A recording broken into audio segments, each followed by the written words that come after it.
सदियों से इंसान रात के आसमान को देखते आ रहे हैं और ब्रह्मांड में अपनी जगह के बारे में सोचते रहे हैं। तारों की चमक और आकाश गंगाओं की विशालता ने हमेशा से हमें आकर्षित किया है और हमारे मन में अनगिनत सवाल उठाए हैं। हमने वास्तविकता की प्रकृति, अंतरिक्ष की विशालता और इस बारे में सोचा है कि क्या हमारा ब्रह्मांड अकेला है या किसी और बड़ी संरचना का हिस्सा है। क्या यह संभव है कि हमारे ब्रह्मांड के बाहर भी कुछ हो, कुछ ऐसा जो हमारी समझ से परे हो। ये सवाल, जो कभी सिर्फ फिलॉसफी का विषय था, अब वैज्ञानिक जांच का विषय बन गया है और हमें मल्टीवर्स की अवधारणा तक ले आया है। विज्ञान और दर्शन के इस संगम ने हमें नई संभावनाओं के द्वार पर ला खड़ा किया है। मल्टीवर्स, जैसा कि नाम से पता चलता है, कई ब्रह्मांडों का एक हाइपोथेटिकल कलेक्शन है जिसमें हमारा भी शामिल है। ये विचार हमें यह सोचने पर मजबूर करता है कि शायद हमारा ब्रह्मांड अकेला नहीं है, बल्कि अनगिनत ब्रह्मांडों में से एक है। ये बताता है कि जिसे हम अरबों आकाश गंगाओं और विशाल अंतरिक्ष के साथ ब्रह्मांड के रूप में देखते हैं, वो ऐसे कई ब्रह्मांडों में से एक हो सकता है जिनमें से प्रत्येक के अपने यूनिक प्रॉपर्टीज और फिजिक्स के नियम हैं।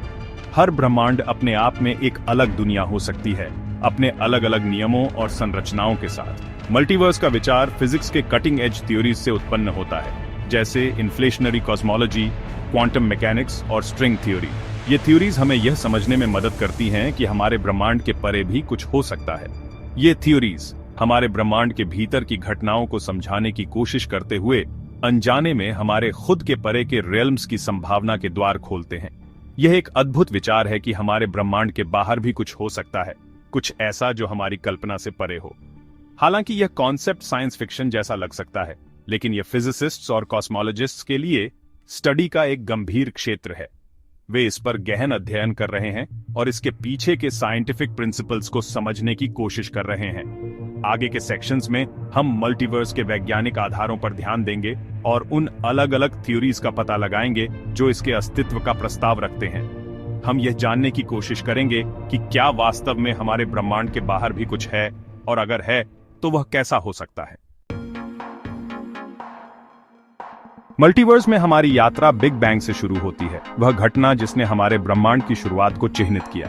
बिग बैंग थ्योरी के अनुसार ब्रह्मांड एक बहुत ही गर्म, घने अवस्था से शुरू हुआ और तब से फैल रहा है और ठंडा हो रहा है। दूर की आकाश गंगाओं के रेडशिफ्ट के माध्यम से देखा गया यह विस्तार आधुनिक कॉस्मोलॉजी की आधारशिला है। हालांकि स्टैंडर्ड बिग बैंग मॉडल कुछ अनुत्तरित प्रश्न छोड़ देता है, जैसे कि ब्रह्मांड तापमान में इतना समान क्यों दिखाई देता है और इसकी फ्लैट जियोमेट्री क्यों है। यहीं से इन्फ्लेशनरी थ्योरी आती है। 1980 के दशक में प्रस्तावित इन्फ्लेशन बताती है कि बिग बैंग के बाद पहले फ्रैक्शन ऑफ अ सेकंड में ब्रह्मांड एक्सपोनेंशियल एक्सपेंशन की अवधि से गुजरा। इन्फ्लेटन फील्ड नामक एक हाइपोथेटिकल फील्ड द्वारा संचालित इस तेजी से विस्तार ने किसी भी शुरुआती अनियमितताओं को दूर कर दिया होगा और आज हम जिस ब्रह्मांड को देखते हैं उसे जन्म दिया होगा। लेकिन इन्फ्लेशन यह भी भविष्यवाणी करती है कि हमारा ऑब्जर्वेबल ब्रह्मांड एक बहुत बड़े मल्टीवर्स का एक छोटा सा हिस्सा है।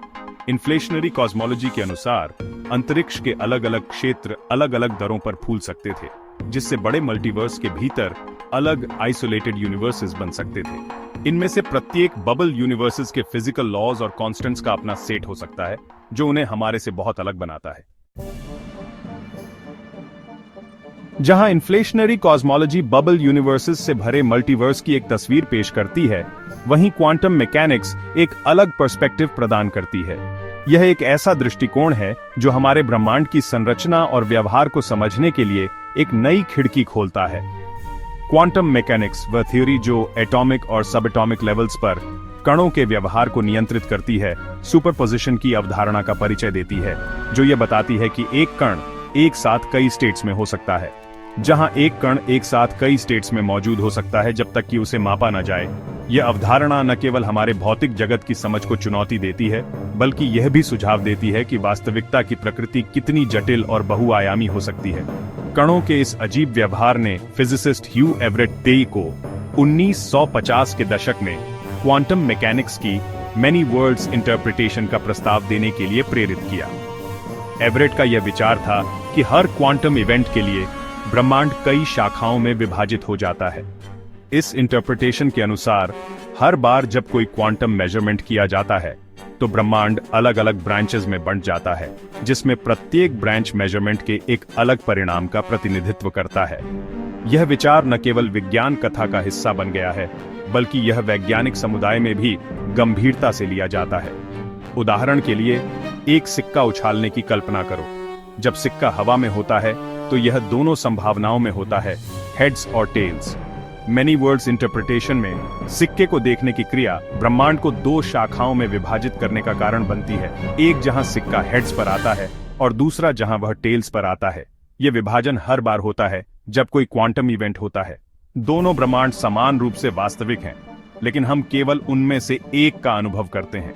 ये विचार कि अनगिनत पैरेलल यूनिवर्सेस हो सकते हैं हमारे अस्तित्व की प्रकृति पर गहरा प्रभाव डालता है। ब्रह्मांड में सभी क्वांटम इवेंट्स के लिए इस विचार को एक्सट्रैपोलेट करने से लगातार अनगिनत पैरेलल यूनिवर्सेस में ब्रांचिंग वाले एक मल्टीवर्स की एक माइंड बॉगलिंग तस्वीर सामने आती है। ये मल्टीवर्स न केवल विशाल है, बल्कि यह भी दर्शाता है कि हर संभव परिणाम कहीं न कहीं मौजूद है। इस मल्टीवर्स में हर क्वांटम इवेंट का हर संभव परिणाम कहीं न कहीं मौजूद होगा, जिससे वास्तविकताओं का एक अकल्पनीय रूप से विशाल और विविध टैपेस्ट्री बन जाएगा। यह टैपेस्ट्री न केवल हमारी कल्पना को चुनौती देती है, बल्कि यह भी सुझाव देती है कि वास्तविकता की प्रकृति कितनी जटिल और बहुआयामी हो सकती है। इस चैप्टर में हम बात करेंगे पैरेलल यूनिवर्स की और कैसे वो हमारे यूनिवर्स के साथ इंटरैक्ट कर सकते हैं। इसमें क्वांटम मैकेनिक्स और स्ट्रिंग थ्योरी जैसी थ्योरीज और रियलिटी की हमारी समझ पर उनके इम्प्लीकेशंस शामिल हैं। सोचो, दो पैरेलल यूनिवर्स साथ साथ एग्जिस्ट करते हैं। कुछ थ्योरीज के हिसाब से ये यूनिवर्स कभी कभी इंटरैक्ट कर सकते हैं, जिससे ऐसे फिनोमेना बनते हैं जिन्हें हम अनएक्सप्लेन्ड एनोमलीज समझते हैं। जैसे क्वांटम एंटेंगलमेंट बताता है कि पार्टिकल्स दूर दूर तक कनेक्टेड हो सकते हैं और बिहेव ऐसे करते हैं जैसे वो एक ही सिस्टम का पार्ट है, चाहे उनके बीच कितनी भी स्पेस हो। क्या ये एंटेंगलमेंट अलग अलग यूनिवर्सेस के बीच का गैप भी ब्रिज कर सकता है? और तो और, स्ट्रिंग थ्योरी कहती है कि हमारा यूनिवर्स कई ब्रेन्स में से एक हो सकता है जो हायर डिमेंशनल स्पेस में तैर रहे हैं। ये ब्रेन्स कोलाइड कर सकते हैं, जिससे ऐसे इवेंट्स बनते हैं जो कॉस्मिक एक्सप्लोजन्स या ड्रामेटिक एस्ट्रोफिजिकल फेनोमेना लग सकते हैं। ये इंटरैक्शंस नए यूनिवर्सेस के बर्थ के लिए भी रिस्पॉन्सिबल हो सकते हैं, हर एक अपने यूनिक फिजिकल लॉज और कॉन्स्टेंट्स के साथ। एक इंटरेस्टिंग इम्प्लीकेशन है क्वांटम टनलिंग बिटवीन यूनिवर्सेस का आइडिया। इसमें पार्टिकल्स या पूरे सिस्टम्स मोमेंटरीली एक यूनिवर्स से दूसरे यूनिवर्स में जंप कर सकते हैं। ये कुछ क्वांटम इवेंट्स एक्सप्लेन कर सकता है जो फिजिक्स की कन्वेंशनल अंडरस्टैंडिंग के खिलाफ जाते हैं। एक और फैसिनेटिंग कॉन्सेप्ट है कॉस्मिक इन्फ्लेशन, जहां स्पेस टाइम का रैपिड एक्सपेंशन नए बबल यूनिवर्सेस बना सकता है। ये बबल्स कभी कभी कोलाइड कर सकते हैं, जिससे cosmic microwave background radiation, big bang के आफ्टरग्लो में ऑब्जर्वेबल इम्प्रिंट्स रह जाते हैं। पैरेलल यूनिवर्सेस के हमारे यूनिवर्स के साथ इंटरैक्ट करने की पॉसिबिलिटी साइंटिफिक और फिलोसॉफिकल क्वेश्चंस खोलती है। क्या होगा अगर हमारा यूनिवर्स कई यूनिवर्सेस में से एक है और हर एक दूसरे को सब्टल वेज में इन्फ्लुएंस करता है? क्या ये इंटरैक्शंस हमारे यूनिवर्स के मिस्ट्रीज, डार्क मैटर से कॉन्शियसनेस तक एक्सप्लेन कर सकते हैं? जैसे जैसे हम इन थ्योरीज में डीपर जाते हैं, हम रियलिटी के ट्रू नेचर को समझने के करीब पहुंचते हैं। ये आइडिया कि हम एक वास्ट इंटरकनेक्टेड मल्टीवर्स का पार्ट हो सकते हैं, हमारे परसेप्शंस को चैलेंज करता है और हमें कॉस्मोस में अपनी जगह रिकंसिडर करने के लिए इनवाइट करता है। स्ट्रिंग थ्योरी ऑफ एवरीथिंग के लिए एक प्रमुख उम्मीदवार मल्टीवर्स के लिए एक और रास्ता प्रदान करती है। यह एक ऐसी अवधारणा है जो हमारे ब्रह्मांड की गहरी समझ को बदल सकती है। स्ट्रिंग थ्योरी प्रकृति की सभी शक्तियों को एकीकृत करने का प्रयास करती है, यह प्रस्तावित करके कि ब्रह्मांड के मूलभूत बिल्डिंग ब्लॉक्स बिंदु जैसे कण नहीं, बल्कि छोटे कंपन करने वाले स्ट्रिंग्स हैं। स्ट्रिंग थ्योरी की सबसे अजीब भविष्यवाणियों में से एक है हमारे द्वारा अनुभव किए जाने वाले 3 से परे अतिरिक्त स्पेशल डायमेंशंस का अस्तित्व। माना जाता है कि ये अतिरिक्त आयाम मुड़े हुए और हमारी नजरों से छिपे हुए थ्योरी की गणितीय स्थिरता के लिए महत्वपूर्ण है। हालांकि वे स्पेस टाइम के फैब्रिक के लिए आश्चर्यजनक संख्या में संभावित कॉन्फ़िगरेशंस की ओर भी ले जाते हैं। स्ट्रिंग थ्योरी के अनुसार इन अतिरिक्त आयामों को कंपैक्टिफाई करने के संभावित तरीकों की संख्या बहुत बड़ी है। इन कॉन्फ़िगरेशंस में से प्रत्येक अपने स्वयं के फिजिकल लॉज और कॉन्स्टेंट्स के साथ एक अलग ब्रह्मांड के अनुरूप होगा।